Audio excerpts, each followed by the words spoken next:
வணக்கம் ஃப்ரெண்ட்ஸ். இன்றைக்கி வேலை வந்து குராஜிப்பேட்டை. இதெல்லாம் எப்படி இருக்குது பாருங்கள்.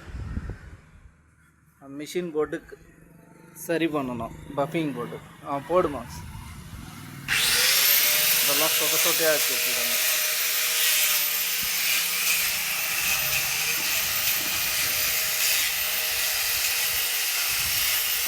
நம்ம எந்த அளவுக்கு நைஸ் பண்ணுறோமோ வேலை நல்லாயிருக்கும். அந்த பொருத்தெல்லாம் தேய்ச்சி எடுக்கணும்.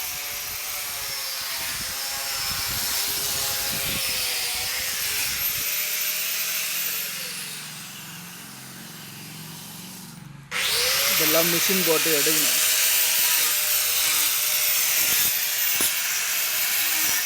சுத்தமாக மிஷினும் போடணும்.